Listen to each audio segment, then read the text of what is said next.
Loyalty is dead in the NBA, and Steph Curry is the most recent example of this. Look, I understand that the Warriors front office did a lot for Steph Curry in the past. They got him Kevin Durant, they got him Andre Iguodala, they got him Draymond Green, they got him Klay Thompson. The reality is that front office is gone, and it is a group of people that are completely incompetent. And the thing is, we know this. It's been coming the last few seasons. The Warriors haven't made a lot of good moves, and the ones that have worked have generally backfired. Obviously, I don't blame them for the Jimmy Butler trade because he got injured, but the reality is they have to be better. When you have a player like Steph Curry who is aging but is still incredible, you have to build around him now. And the fact that the Warriors have made it clear that they are not going to improve this team unless Steph stays healthy the first few months is absolutely ridiculous. Steph is going to struggle to stay healthy if you don't give him help, because he's going to have to put everything on his shoulders every single night. When you look at this Warriors roster, it is completely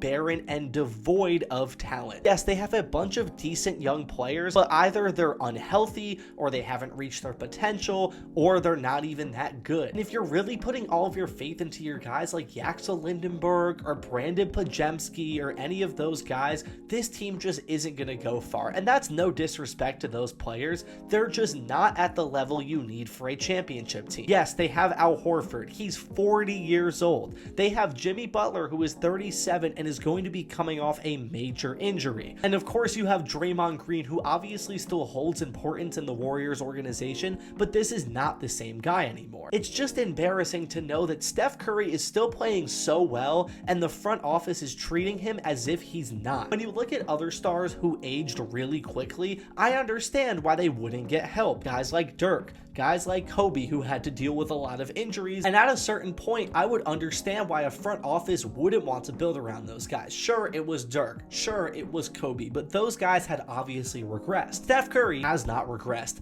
at all. The fact that the Warriors front office is pretending like he is tells me that they're just not serious anymore. And I know they're talking about a post-Steph era, and they've been talking about doing 2 timelines for the past almost 5 years, but the reality is championship teams just don't do that. Championship teams can have young players. Yes, I understand that. They can have draft picks. They can have financial flexibility, but championship teams cannot have 2 timelines. It just doesn't work that way. When you look at all of the best dynasties, sure, the San Antonio Spurs continued to load up over time, but the dynasty was made because of Tim Duncan, because of Tony Parker, because of Manu Ginobili, and because of Coach Greg Popovich. And while they added other young players, and sure, you could talk about maybe Kawhi would have taken them to more championships had that situation gone smoothly, you still can't think that a 2 timeline strategy is going to work, because there just aren't many examples of it in NBA history. So the reality is, you either go all in one way or all in the other way, or you just end up being mediocre, and that's just not fun for anybody. And of course, I understand Steph Curry has had plenty of help over the years. I am not going to deny that. But I want to see Steph Curry play more important games, because as it stands right now,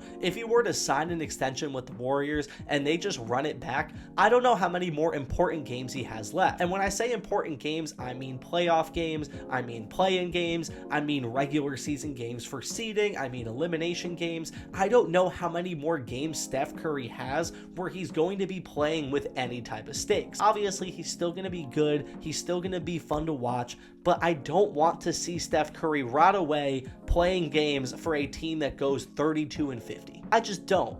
And maybe that makes me selfish, maybe that makes everyone selfish, but nobody wants to see this happen. And that's why so many people are pushing for Steph to request a trade. Not because he hasn't had help in the past, but because in his twilight years, he deserves to still have a chance for another championship. While some things are definitely unrealistic, I've seen some people say that he should go to the Boston Celtics, which absolutely not. I do not want to see that. Maybe the San Antonio Spurs, but even then, who do the Warriors want from the Spurs? Steph Curry himself has said that if he wasn't wearing a Warriors jersey, the only other jersey he would ever want to wear professionally would be a Charlotte Hornets jersey. And of course, this makes a lot of sense. Steph grew up in Charlotte. His father is in the rafters for the Charlotte Hornets. And obviously, he played college ball at Davidson. And while Steph could become a free agent, if it ever got close to the point where the Warriors looked like they wouldn't get Steph back, they're gonna trade him for something. They almost have to, because there's no other way they're going going to extract value from any of their veteran players. The Jimmy Butler expiring contract has no value.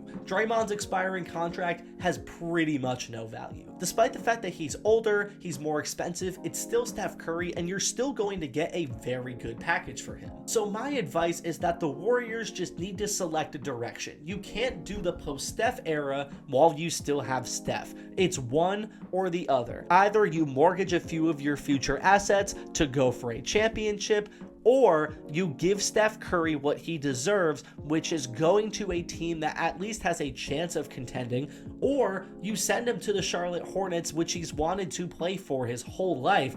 Granted, the Charlotte Hornets are literally closer to winning a championship than the Warriors if Steph comes to that team. Much closer. And the Hornets would have guys that the Warriors might see as future pieces of the young core. So all I have to say on this is that Steph Curry has had an amazing career, and I don't want to see him go out just playing meaningless games, because he deserves better, the NBA deserves better, and the fans deserve better. And if you enjoyed watching, I have been Alexi. I am at Alexi Knows Ball on all platforms, and if you know ball, you know me.